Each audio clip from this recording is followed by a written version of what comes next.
नमस्कार दोस्तों। पहले भी कई बार बता चुका हूं, आज भी बता रहा हूं। मुंबई में ढेर सारी ट्रेन्स चलती है, लोकल ट्रेन्स, जो कि मुंबई के एक स्टेशन से दूसरे स्टेशन तक लोगों को पहुंचाने का काम करती है। और इन्हीं लोकल ट्रेन्स को मुंबई की लाइफलाइन कहा गया है। अलग अलग लाइन्स है मुंबई में, central line, western line, harbour line और भी एक दो और है। और इन लाइन्स में हजारों लोग डेली ट्रैवल करते हैं और इन हजारों लोगों के साथ आए दिन कई दुर्घटनाएं हो जाती है। कई सारी, कुछ दुर्घटनाएं तो ऐसी घट गई अचानक से, किसी को कुछ जानकारी नहीं, खबर नहीं, बस हो गया। और कुछ दुर्घटनाएं ऐसी होती है जो लोग जानबूझ के अपने साथ घटाते हैं। मतलब समझ रहे हैं ना आप, कि कुछ लोग जो जिंदगी से परेशान है, किसी चीज से हताश हैं, तो खुद ट्रेन में ऐसा कुछ कर दिए कि उनके साथ कुछ घट गया। सिर्फ उनके साथ ही, बहुत सारे ऐसे लोग भी होते हैं। अब जरा सोचो, इतनी सारी दुर्घटनाएं जाने अनजाने वाली सब मिलाकर किसी चीज में हो रही है, तो वो चीज नॉर्मल रहेगी क्या? नहीं, मैं ऐसा ब्लेम नहीं करता हूं कि मुंबई की सारी लोकल ट्रेन्स ऐसी हो गई हैं, लेकिन बहुत सारे लोकल ट्रेन्स में भी और बहुत सारे स्टेशंस में भी कुछ ऐसी ऐसी बातें फैली हुई है कि बहुत सारे लोग अकेले ट्रैवल करने से पहले 50 बार सोचते हैं, कतराते हैं, घबराते हैं, कहीं उनका सामना उन स्टेशन में या फिर उन ट्रेन्स में भटकती हुई आत्माओं से ना हो जाए। ऐसी एक कहानी मोहन जी की है। मोहन जी सन 1998 में अपना घर परिवार छोड़कर मुंबई आ गए थे कि यहाँ पर रहेंगे, कमाएंगे, धमाएंगे, अपना नया जीवन शुरू करेंगे, यहीं शादी करेंगे, यहीं अपना परिवार बसाएंगे। 1998 में वो यहाँ पर आ गए थे। यहाँ पर फिर काम की तलाश में थे। छोटा मोटा थोड़ा मोड़ा काम इनको मिल जा रहा था। फिर सन 2000 की बात आई। 2000 के टाइम में इनका एक भाई था, छोटा भाई, सगा भाई, सुभाष। इनसे कहता है कि मोहन भैया, मैं भी आना चाहता हूँ मुंबई, मैं भी कुछ करना चाहता हूँ, कमाना चाहता हूँ। तो सुभाष जी भी आ गए। अब मोहन और सुभाष दोनों एक घर में रहकर अच्छी कड़ी मेहनत करने लगे कि हमको कुछ अच्छा, कुछ बड़ा काम मिल जाए और हम अपना एक नया जीवन छोटे गांव से निकलकर इस बड़े शहर में बिता सके। वो लोग काम की तलाश में सरवाइव करते करते, स्ट्रगल करते करते नवी मुंबई के एक इलाके में पहुंच गए, जिस इलाके का नाम था पनवेल। वो यहाँ पर रहने लगे। सन 2003 के टाइम की बात है। जो सुभाष जी थे वो कॉन्ट्रैक्टर बन गए, अच्छा काम संभालने लगे। कॉन्ट्रैक्टर अच्छा काम होता है। और मोहन जी भी एक पेंटर बन गए, ये भी बहुत बढ़िया काम होता है। जैसे लोगों के घर बनते हैं, वो पेंट करने जाने लगे। इनको बड़े बड़े ऑर्डर्स मिलने लगे और ऐसा कि इनकी एक जिंदगी बहुत अच्छे से स्टेबल हो गई थी। ज़्यादातर जो काम होते थे ना, जो मोहन जी को मिलते थे, पनवेल के नहीं बल्कि वाशी, बेलापुर, खारघर ऐसे इलाकों के मिलते थे। और ये काम बड़े लंबे लंबे होते थे। मतलब समझ लो कि एक बंगलों का ऑर्डर मिल गया। ऑर्डर वालों ने बोल दिए कि हमको 1 हफ्ते के अंदर हमारा बंगलो पुताई करके रेडी चाहिए। ऐसे ऐसे भी ऑर्डर मिल जाते थे। तो ये सुबह सुबह 9 बजे के आसपास अपना सामान वामान उठा के पनवेल रेलवे स्टेशन में ट्रेन से सवार होते थे और अपनी लोकेशन में पहुंच जाया करते थे। दिन भर वहाँ काम करते थे और रात में इन 9, 10, 11 बजे के आसपास एक लोकल ट्रेन पकड़ के फिर अपने पनवेल अपने घर पर आ जाते थे। दोनों भाई मिलजुल कर फिर खाना बनाते थे, खाना खाते थे और सो जाते थे। इस तरह से जीवन चल रहा था 2003 के टाइम में भी। अब बात आती है 2003 के जुलाई के मौसम की। घनी बारिश का मौसम था। जैसे अभी बाहर बारिश हो रही है, वैसे ही बाहर बारिश हो रही थी पनवेल में। और सुभाष जी, जो मोहन जी के छोटे भाई थे, बार बार मोहन जी से कह रहे थे कि मोहन, आज काम पे मत जा भाई, आज कितना ख़राब मौसम है, कितना बिगड़ा हुआ है। लेकिन मोहन जी कह रहे हैं कि आज ही तो बहुत बड़ा ऑर्डर मिला हुआ है। आज वाशी में एक बहुत बड़ा बंगला किसी बड़े आदमी का बना है, तो वहाँ पर उनको रिनोवेशन का काम स्टार्ट कराना है। अगर मैंने आज ही उनके घर पे पेंटिंग करने नहीं गया, पहले ही दिन का काम है, आज ही मैंने बहाना मार दिया, चाहे XYZ जो भी रीज़न हो, तो बड़े लोग हैं, उनके नज़र में मेरी क्या इज्जत रह जाएगी कि मैं अपने काम के प्रति प्रोफेशनल नहीं हूँ। सन 98 से काम कर रहा हूँ, आज 2003 आ गया, किसी ने भी मुंह उठाकर मुझे बोला नहीं है कि मैं काम से ठीक से नहीं करता। और आज इतना बड़ा ऑर्डर मिला है, वहाँ पर मैं अपनी बेइज्जती नहीं कराना चाहता। आज चाहे बारिश आए या बादल फट जाए, मैं काम करने तो जाऊँगा ही।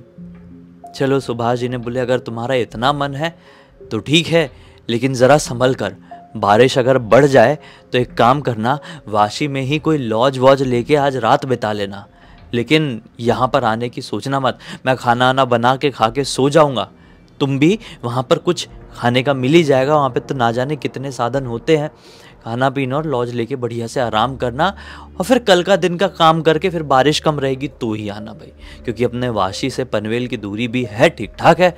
हाँ, और ट्रेन से आओ तो क्या होता है कि पटरी में भी पानी वानी भर जाता है, फिर ट्रेन में भी ऐसा कई बार करंट वरंट का डर रहता है ना, तो मत ट्रैवल करना। देखो आज के टाइम में जो ट्रेन चल रही है वो 2003 में जो चलती थी उनके कंपैरिजन में काफ़ी ज़्यादा एडवांस्ड हो चुकी है।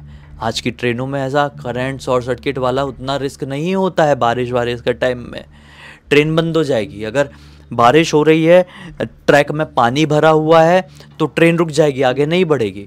और पहले के टाइम पे ट्रेन चल रही, हो सकता है शॉर्ट सर्किट, पहले इतना ज़माना वैसा नहीं था ना, टेक्नोलॉजीज़ वैसी नहीं आई थी ना, तो इसलिए सुभाष जी इतना समझा रहे थे मोहन जी को।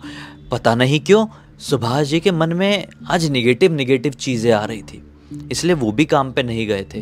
हालांकि सुभाष जी का काम तो यहीं चल रहा था, पनवेल में ही चल रहा था, लेकिन वो फिर भी नहीं गए थे। खैर मोहन जी निकल गए, अपना बढ़िया से काम किए हैं शिद्दत से। जिस घर में आए थे वो घर वाले लोग भी बड़े खुश हुए कि अरे वाह मोहन भाई, इतनी बारिश हो रही थी फिर भी आप आए हो, चलो धन्यवाद, आप अपना काम शुरू करो। खुश हुए वो लोग, मतलब इनका मकसद पूरा हुआ। मोहन जी चाहते थे कि मेरी इज्जत दूसरों के प्रति बनी रहे, जो भरोसे से मुझे बड़ा ऑर्डर दिए वो लोग मुझे ठीक ठाक आदमी समझे। इस बेस में उनको सब अच्छा लगा, वो काम वाम अपना शुरू किए, और इनको टारगेट मिला था कि 1 हफ्ते में पूरे बंगलों की पेंटिंग इनको ख़त्म कर देना है। तो आज 10 बजे तक काम खींच दिए इन्होंने, 10 बजे तक। 10 बजे के आसपास लिटरली जिनका घर था वही आके कहते हैं अरे मोहन भाई आपको जाना नहीं है क्या, बारिश बढ़ती ही जा रही है, आप निकल जाइए। और हाँ, अगर ऐसा ही मौसम रहे तो देख लीजिए, इतनी कोई प्रॉब्लम नहीं, आप कल की छुट्टी ले सकते हैं। मोहन जी भी खुश हुए, बोले ठीक है मैं निकलता हूँ, सचमुच में लेट तो बहुत ज़्यादा हो गया था।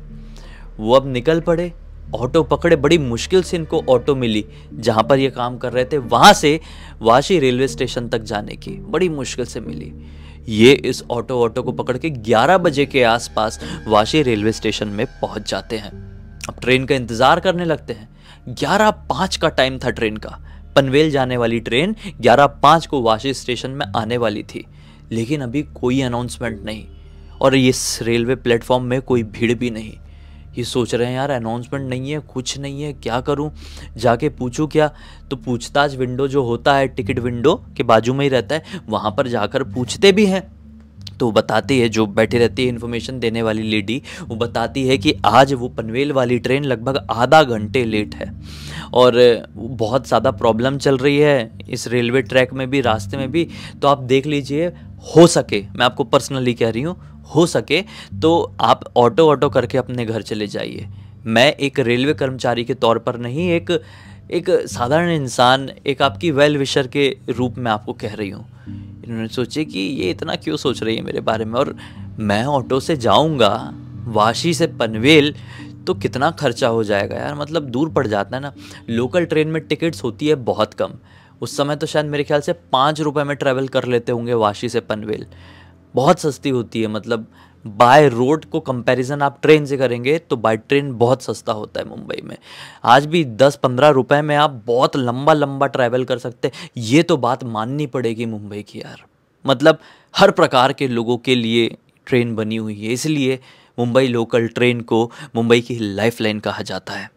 उसमें अमीर से अमीर लोग, गरीब से गरीब लोग डेली ट्रैवल करते हैं बिना जेब में छेद हुए। तो ऐसे ही वो बोले कि मैं चले जाऊंगा ट्रेन से, आप टिकट काट दीजिए। वो टिकट कट गई है और अब इंतज़ार कर रहे हैं ट्रेन आने के। ट्रेन लगभग 45 मिनट लेट आई। ट्रेन आई, जैसे ट्रेन में चढ़े तो हैरान हो गए। जो कभी नहीं देखा था इन्होंने, कभी नहीं सुना था इन्होंने, वो आज अपनी आंखों से साक्षात देख रहे हैं क्या कि ये ट्रेन पूरी तरीके से खाली है। ये डब्बा, जिस डब्बे में ये चढ़े हैं, एक तो डब्बा ढूंढने का ज़्यादा समय ना मिले भाई, बारिश हो रही है खतरनाक वाली, हाँ, ट्रैक में पानी झराझर भरा हुआ है, ये ट्रेन 45 मिनट लेट आई है, रात के 12 बजने वाले हैं। अगर दूसरे डब्बे में चढ़ जाता हूँ, ये खाली है, सोच के अगर इस डब्बे को ये छोड़ दिए होते तो ये ट्रेन तो छूटी गई होती और फिर नहीं मालूम दूसरी वाली ट्रेन आती कि कब आती या नहीं आती, इनको कुछ नहीं मालूम था। इसलिए जो डब्बा दिखा उसी में चढ़ गए और उस डब्बे में चढ़े तो क्या देखे, पूरा डब्बा खाली। ऐसा होता नहीं है मुंबई की ट्रेन में भाई। ये चढ़ गए इनको तो यार बड़ी हैरानी वाली बात है, लेकिन चलो ट्रेन की रफ्तार अच्छी है, अब मैं फटाफट पनवेल पहुंच जाऊंगा।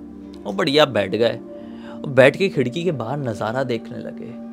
नज़ारा बहुत ही आज का यूनिक था, हरियाली थी, हल्की फुल्की रोशनी भी थी और बारिश भी झमाझम हो रही थी। शायद ये रोशनी बिजली कड़कने की वजह से हो रही थी, लगातार बिजली कड़के जा रही थी।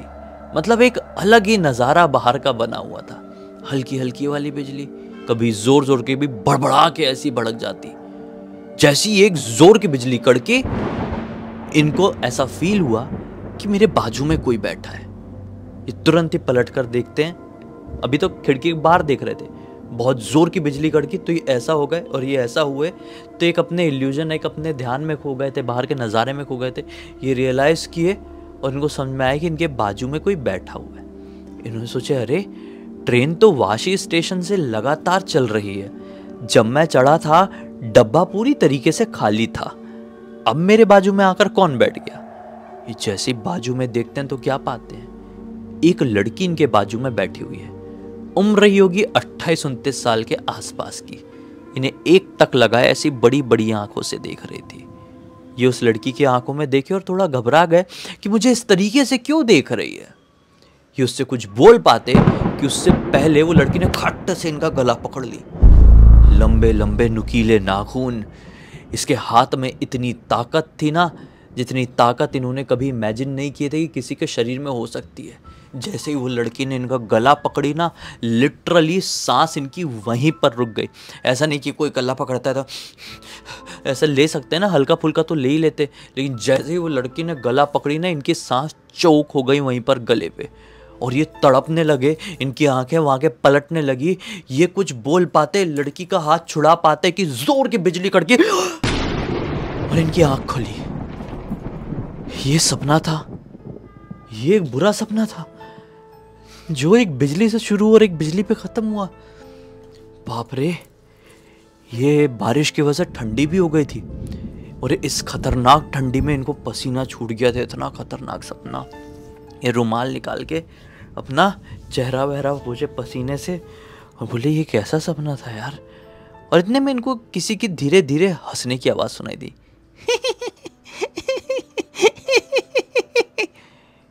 ये रुककर इधर उधर देखने लगी कि कौन हंस रहा है। ट्रेन बढ़िया फास्ट चली जा रही है अभी भी, और वाशी स्टेशन के बाद अगला स्टेशन अभी आया नहीं है। ट्रेन बढ़िया से चली जा रही है और किसी की हंसने की आवाज़ सुनाई दे रही। ये बोले कौन हंस रहा है, कौन हंस रहा है बोल के उठ गए। क्यूरियोसिटी हुई, उठे और दरवाजे के पास गए देखते देखते कि ऐसा कौन हंस रहा है। जो इस डब्बे का दरवाज़ा था। क्या देखते हैं कि दरवाजे के पास एक सीट की आड़ लेकर एक लड़की लेटी हुई है और दरवाजे के बाहर अपने ऐसे हाथ लटका के करके हंस रही है। वो लड़की कोई और नहीं बल्कि इनके सपने में जो दिखाई दी थी वही लड़की थी। उसका जैसे चेहरा देखे, वो हंसता हुआ डरावना सा चेहरा, जो बाहर ट्रेन इतनी तेज चल रही है उसमें हाथ बाहर लटकाई हुई है, उसको देखकर ये घबरा गए, मोहन जी घबरा गए और भागते हुए अपनी सीट में आकर बैठ गए। और ये हाफने लगे कि ये क्या है। मुझे सपने में वही लड़की दिखाई दी, मेरा गला दबाते हुए मेरे को ख़त्म ही कर दी थी उसने, और ये वापस से मुझे रियल में भी दिखाई दे रही है। कैसे हो सकता है। ये सोचे ही है इतना कि अचानक से वो जो लड़की लेटी हुई थी वो दरवाजे के पास ही अपनी सीट में आके बैठ गए। वो लड़की खड़ी हो गई और अब ये उस लड़की को साफ साफ देख पा रहे हैं। वो लड़की गेट में खड़ी है और इन्हें ही देखे ऐसा करके हंसने लगी।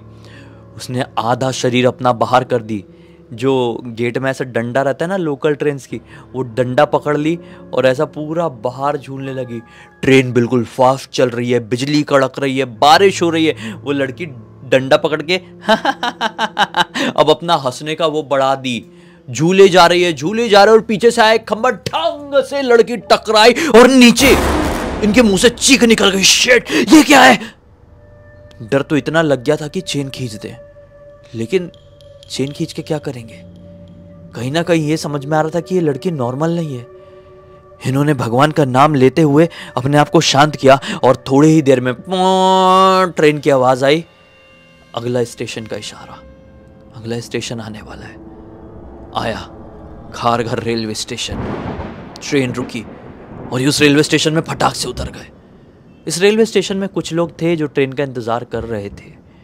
उस ट्रेन में उतर गए और एकदम इनको चक्कर जैसा आने लगा, डर के मारे तो गिरने जैसे हो गए। तो कुछ भले लोग जो इस ट्रेन में चढ़ना चाह रहे थे, वो इनको ट्रेन से ऐसा घबराया हुआ उतरता देखकर, ऐसा चक्कर खाते गिरता हुआ देखकर उस ट्रेन में नहीं चढ़े और इनको संभाले मोहन जी को। अरे भाई भाई संभालो संभालो, बैठो बैठो यहाँ पर बैठो। एक दो लोग थे, इनको बैठाए, पानी वानी दिए और वो ट्रेन निकल गई। इनसे पूछेगी, अरे भाई क्या हो गया, इतना क्यों डरे से हमें ट्रेन से उतरे हो तुम, सब ठीक तो है ना तुम्हारे साथ, कोई किसी ने कुछ करने की कोशिश तो नहीं किया। ये बोलते किया, मेरे साथ ट्रेन में ऐसा ऐसा हुआ। इन्होंने इनकी हेल्प कर रहे दोनों आदमी को पूरी बात बताई, मोहन जी ने पूरी बात। ये दोनों आदमी कहते हैं कि शुक्र है तुमने कुछ आगे कोई कदम उठाने की नहीं सोचे, जो हो रहा था वो होने दिया। ये बोलते हैं कि मैं समझा नहीं आप लोग क्या कहना चाह रहे हैं। ये दोनों आदमी बताते हैं, आज से 4 साल पहले की बात है, सन 1999 के आसपास की। एक लड़की थी, नौकरी करने जाती थी, वाशी में ही रहने वाली, वो बेलापुर या खारघर की ही थी। उसका ना एक लड़के से बहुत ज़्यादा झगड़ा हो गया था ट्रेन में। कुछ 4-5 लोग रहे होंगे उस रात डब्बे में। 12 के बाद का ही समय था। वो शायद बॉयफ्रेंड था या पति था, मालूम नहीं। बहुत झगड़ा कर रही थी। अब लोग भी सोचे कि आपस का है, उन लोगों का मैटर तो इतना उठे नहीं। वो झगड़ा करते करते अचानक से दरवाजे के पास गई और धड़ाम से नीचे कूद गई। वो खारघर से बेलापुर के बीच का कोई एरिया था। अफरा तफरी मच गई पूरे डब्बे में, 6-7 लोग ही तो थे। चेन वेन खींची गई, लड़के को भी जो लोग सवार थे उन लोगों ने पीटे। लड़का भाग गया जैसे तैसे करके अपने आप को छुड़ा के। पुलिस आई, वो लड़की के मृत शरीर, वो लड़की ऑन द स्पॉट मर गई थी वहाँ पे गिर के। वो लड़की के मृत शरीर को उठाया गया, उसके परिजनों को पता किया गया था और फिर उसको भेजा गया। लेकिन उसके बाद से वो आखिरी के टाइम की, मतलब ये टाइम की जो ट्रेन्स थी वो थोड़ी विचित्र तरीके से चलने लगी भाई। मतलब ये कि अकेले कोई भी अगर किसी डब्बे में चढ़ता तो उस लड़की की आत्मा उस आदमी को दिखाई देती, एक तरीके से छलावा करती वो लड़की। आदमी उस लड़की की आत्मा को देखकर कोई ना कोई गलत कदम उठा लेता और उस आदमी को भी हार्म हो जाता। तुम्हारे साथ भी ऐसे ही कुछ हो सकता था, लेकिन तुम संभल गए। तुम्हें एक भूत दिखाई दी थी, कोई साधारण लड़की ट्रेन से नहीं गिरी, एक भूत ही कूदी थी। इनकी जान में जान आई, लेकिन डर भी लगा कि मेरा सामना एक भूत से हो गया। खैर, जो साइड में जो 2 लोग थे जो इनको पूरी बात बता रहे थे, इन लोगों ने बोले कि चिंता मत करो भाई, हम भी पनवेल ही जा रहे हैं और थोड़ी देर बाद एक और ट्रेन आएंगी, उसमें अपन सब चढ़ेंगे और हम तुम्हारे साथ ही चलेंगे, इतना टेंशन मत लो, सब ठीक है। एक ही बार कुछ होगा ना, 20 बार तो कुछ होगा नहीं। तो इन्होंने भी थोड़ी चैन की सांस लिए। फिर अगली ट्रेन आई, फिर ये दोनों आदमी इनके साथ चढ़े और पनवेल तक आए हैं। और फिर घर पर आकर इन्होंने जब पूरी बात अपने भाई सुभाष को बताया तो सुभाष जी ने क्या बोले कि देख मोहन, मुझे लग ही रहा था कि कुछ गड़बड़ाहट हो सकती, इसलिए मैं भी आज काम पे नहीं गया, तुझे भी इसलिए मना कर रहा था। तुम भी ध्यान रख, आज हो गया, अगली बार से ना हो, इतना रात किसी काम में मत करना। भाई जान से बढ़कर तो कोई काम नहीं होता ना। इन्होंने भी इस चीज़ को ध्यान रखे और आधी रात कभी वापस से नहीं लगाए। खैर, धीरे धीरे करके समय बढ़ गया आगे। आज 22 साल हो चुके हैं। मोहन जी आज उसी अपने बिजनेस में हैं और मोहन जी अभी रात में 1-1, 2-2 बजे भी अपने घर पर आते हैं और ऐसा कुछ आभास इनको वापस से हुआ नहीं, क्योंकि अब की दुनिया तब की दुनिया से बहुत बदल गई है। आज की दुनिया में तो भूत प्रेत भी इतने इजीली किसी के सामने नहीं आ जाते, आते हैं लेकिन इतनी इजीली नहीं। इस पूरी घटना की जानकारी मोहन जी ने अपने बेटे अंकित को दी और अंकित ने हमें इंस्टाग्राम पर लिख कर भेजा। बोला भाई पूरी दुनिया को बताइए और सीख दीजिए कि कई बार भूत प्रेत ऐसे ऐसे छलावे क्रिएट कर देते हैं हमारे साथ कि हमारा दिमाग काम करना बंद कर दे। ऐसी सिचुएशन में खुद को संभालना बहुत ज़्यादा ज़रूरी होता है। इसी एक नोट के साथ अब इस कहानी का अंत कर देते हैं। अब तक इस वीडियो को देख लेते हैं तो लाइक ज़रूर कर देना, चैनल को सब्सक्राइब करके बेल आइकन दबा के ऑल के ऑप्शन में क्लिक करना और इंस्टाग्राम की लिंक वीडियो के डिस्क्रिप्शन बॉक्स में मिल जाएगी, वहाँ पर भी पहुँच जाना। और आपके पास भी ऐसी कोई कहानी, टॉपिक या जानकारी हो तो लिंक भेजना। हो सकता है हमारा अगला वीडियो कल आपके हिसाब से ही बन रहा हो। तो चलिए कल फिर से मिलते हैं, तब तक के लिए बहुत बहुत धन्यवाद। आपका दिन शुभ हो।